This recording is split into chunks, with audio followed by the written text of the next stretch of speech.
10,000 BC is a very bad movie.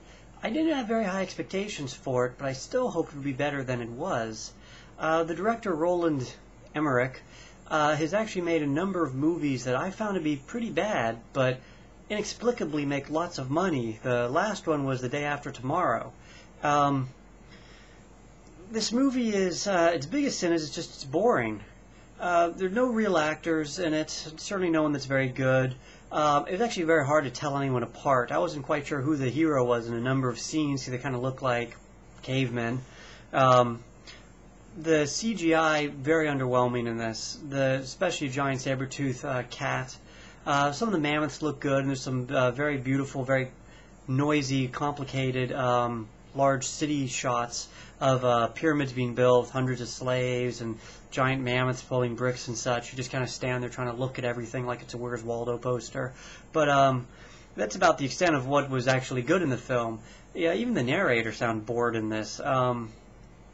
The story, it tried to be dramatic, but as a love story it failed miserably, trying to make us care about something. It kind of wanted to be like a glorious, with a big slave result at the end. Nope, that didn't really work either, because we didn't really know who these people were or why. And the battles, the action was pretty poor, a little lame. There's a kind of an exciting attack by giant dodo birds, kind of like feathery velociraptors. It was interesting, but I'm not going to recommend a movie based on that.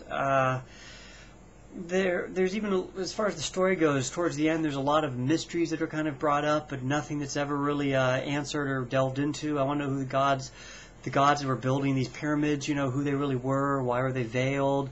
If we get a brief shot of a distinct map of Europe, but actually I think about it, where on the map were we? We start off on the mountainous, snowy peaks. We end up going through a jungle, then through a desert to get to what was supposed to look kind of like Egypt, but since it's about 8,000 years before Egypt, maybe not. I really can't. I can't recommend this movie to anyone.